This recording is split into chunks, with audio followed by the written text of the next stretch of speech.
नमस्कार दोस्तों, स्वागत है आपका अपने YouTube चैनल दीक्षित की दुनिया वन में। आज मैं आपको प्रदोष व्रत क्यों मनाया जाता है और यह कैसे प्रचलित हुआ, इसके बारे में सारी जानकारी दूंगी। तो शुरू करते हैं। ओम नमः शिवाय। क्या आप जानते हैं, हर महीने आने वाला एक ऐसा पावन समय जब भगवान शिव शंकर कैलाश से धरती पर आते हैं और अपने भक्तों की मनोकामनाओं को पूरा करते हैं। क्या आपने सोचा है कभी कि प्रदोष व्रत को इतना विशेष क्यों माना जाता है? क्यों कहा जाता है कि इस व्रत के करने से पाप नष्ट हो जाते हैं, ग्रह दोष शांत हो जाते हैं और जीवन सुख में शांति में कटता है? आज की इस वीडियो में हम जानेंगे प्रदोष व्रत क्या है, यह व्रत क्यों मनाया जाता है, इस संबंध में भगवान शिव कैसे जुड़े हुए हैं, यह व्रत कैसे प्रचलित हुआ। तो वीडियो को अंत तक जरूर देखिएगा, क्योंकि अंत में मैं आपको एक ऐसी दिव्य मान्यता बताने वाली हूँ जो बहुत काम आने वाले समय में जरूरी है। प्रदोष व्रत क्या है मित्रों? प्रदोष व्रत दो शब्दों से मिलकर बना है। विशेष दोष संध्या काल, अर्थात दिन और रात के मिलने का वह विशेष समय जब ऊर्जा सबसे अधिक सक्रिय होती है। हिंदू पंचांग के अनुसार जब त्रयोदशी तिथि सूर्यास्त से समय पड़ती है, उसी समय को प्रदोष काल कहा जाता है और इसी समय भगवान शिव की पूजा करनी चाहिए। भगवान शिव की पूजा अत्यंत फलदायक होती है। प्रदोष काल का आध्यात्मिक महत्व। शास्त्रों के अनुसार दिन में मुख्य 3 संध्या होती है, प्रातःकाल, मध्यकाल, सायं संध्या काल। लेकिन सायंकालीन संध्या यानी प्रदोष काल को भगवान शिव का प्रिय समय माना जाता है। मान्यता है कि प्रदोष काल में शिव ध्यान मुद्रा में होते हैं और इस समय की गई प्रार्थना सीधे उनके हृदय तक पहुंचती है। इसी कारण यह व्रत केवल उपवास नहीं, बल्कि संध्या समय और समर्पण का व्रत है। प्रदोष व्रत भगवान को क्यों समर्पित है मित्रों? भगवान शिव को भोलेनाथ, आशुतोष, त्रिकालदर्शी कहा जाता है। वे ऐसे देव हैं जो भक्ति से प्रसन्न हो जाते हैं और दिखावे से नहीं। पुराणों में वर्णन है कि जब सृष्टि के पालन, संहार और संतुलन की बात आती है, तो शिव ही शक्ति है जो सब कुछ संभाले हुए हैं। और प्रदोष काल वह समय है जब शिव संसार के कष्टों को देखते हैं और भक्तों के दुख हरते हैं। इसलिए यह व्रत केवल मांगने का नहीं, बल्कि आत्मशुद्धि का माध्यम भी है। प्रदोष काल व्रत क्यों मनाया जाता है? अब सबसे महत्वपूर्ण प्रश्न है, प्रदोष व्रत आखिर क्यों मनाया जाता है? इसके पीछे 5 प्रमुख कारण माने जाते हैं। पापों के नाश के लिए। फर्स्ट नंबर, पापों के नाश के लिए। शास्त्रों के अनुसार प्रदोष व्रत से जाने अनजाने में किए गए पाप, पूर्व जन्म के कर्म दोष धीरे धीरे समाप्त होते हैं। नंबर 2, ग्रह दोष शांति के लिए, विशेष रूप से शनि दोष, काल सर्प दोष, चंद्र दोष। प्रदोष व्रत से सब शांत हो जाते हैं। नंबर 3, मनोकामनाओं की पूर्ति के लिए, विवाह में बाधा हो, संतान सुख हो, नौकरी या व्यापार हो, मानसिक शांति हो, सब प्रदोष व्रत को करने से पूर्ण हो जाता है। नंबर 4, मानसिक शांति और आत्मबल। नियमित प्रदोष व्रत करने वाले व्यक्ति संयमी, शांत, सकारात्मक सोच वाले होते हैं। नंबर 5 है मोक्ष की प्राप्ति। शिव भक्तों के लिए यह व्रत मोक्ष मार्ग को सरल भी बनाता है। प्रदोष व्रत का उल्लेखन शास्त्रों में स्कंद पुराण में भी है, शिव महापुराण में है, गरुड़ पुराण में। इन सभी ग्रंथों में प्रदोष व्रत का उल्लेख मिलता है। शिव महापुराण में कहा गया है, जो व्यक्ति त्रयोदशी को प्रदोष काल में शिव पूजन करता है उसके समस्त दुख समाप्त हो जाते हैं। यही कारण है कि यह व्रत सर्दियों से चला आ रहा है। इसमें शिव शंकर भगवान की विशेष कृपा प्राप्त होती है। लेकिन क्या आप जानते हैं, प्रदोष व्रत की शुरुआत एक दिव्य घटना से हुई थी, जिसमें देवता, दानव और स्वयं भगवान शिव शामिल थे।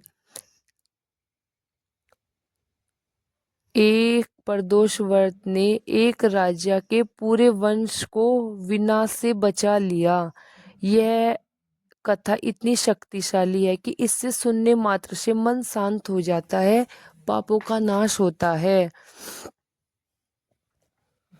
अगले भाग में मैं आपको बताऊंगी प्रदोष व्रत की उत्पत्ति की पूर्ण कथा, यह व्रत कैसे पूरे भारत में प्रचलित हुआ और कौन सा प्रदोष सबसे फलदायी होता है।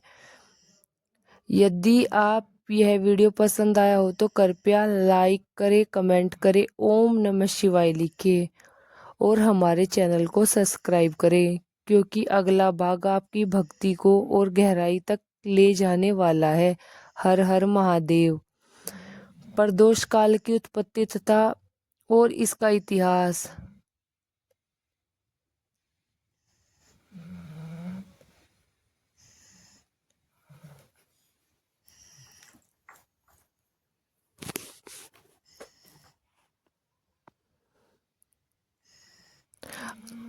प्रदोष व्रत की उत्पत्ति कैसे हुई, यह व्रत पहली बार कब और क्यों किया गया है, कैसे व्रत विधि पूरे भारत में प्रचलित है। तो आइए अब चलते हैं हजारों वर्ष पीछे, उस दिव्य समय में जब समय देवताओं ने प्रदोष व्रत की महिमा को जाना था।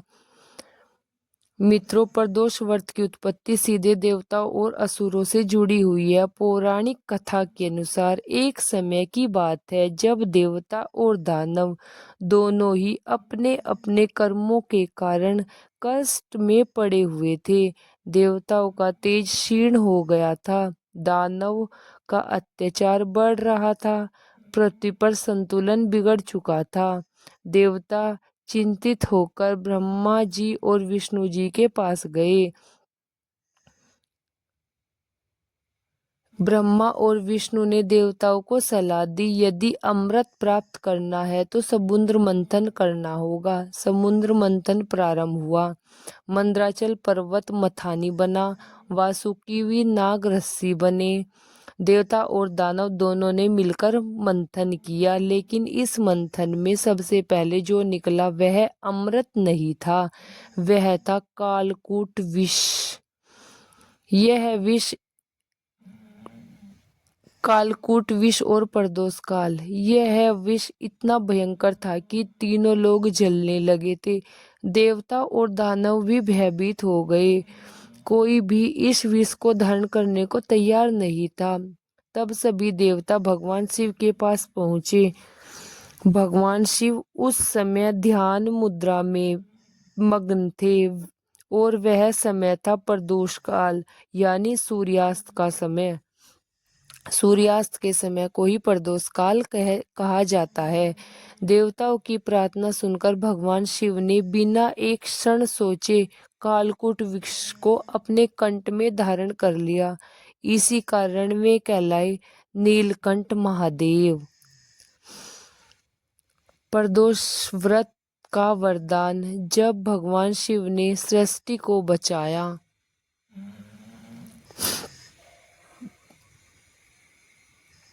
तब देवताओं ने उनसे प्रार्थना की, हे महादेव, हम आपके इस त्याग को सदैव स्मरण रखना चाहते हैं।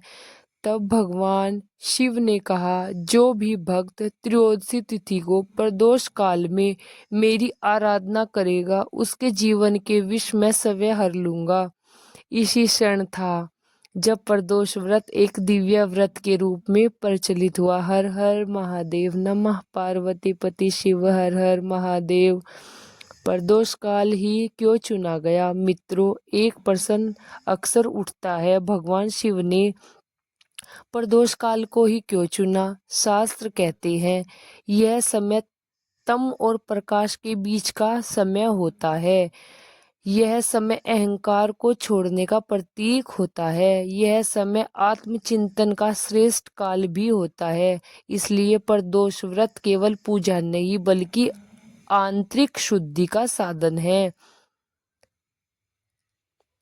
प्रदोष व्रत कैसे राजाओं में प्रचलित हुआ? अब आते हैं एक प्रसिद्ध ऐतिहासिक कथा पर। एक समय की बात है, एक परमपरायण राजा थे। उनका राज्य सुख था,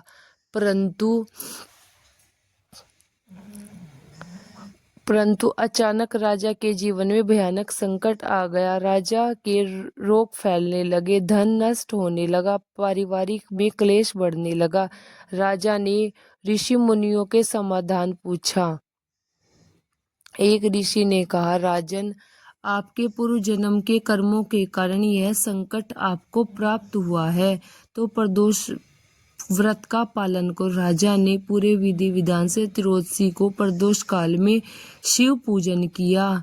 कुछ ही समय में राज्य की शांति लौटी, रोग समाप्त हुआ, राजा का यश बढ़ा। इस घटना के बाद राजाओं और प्रजा में प्रदोष व्रत तेजी से फैलने लगा।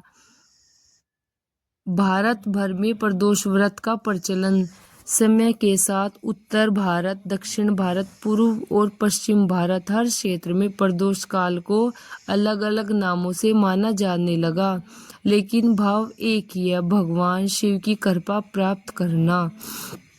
विशेष रूप से सोमवार प्रदोष, शनि प्रदोष को अनंत फलदायी माना जाता है।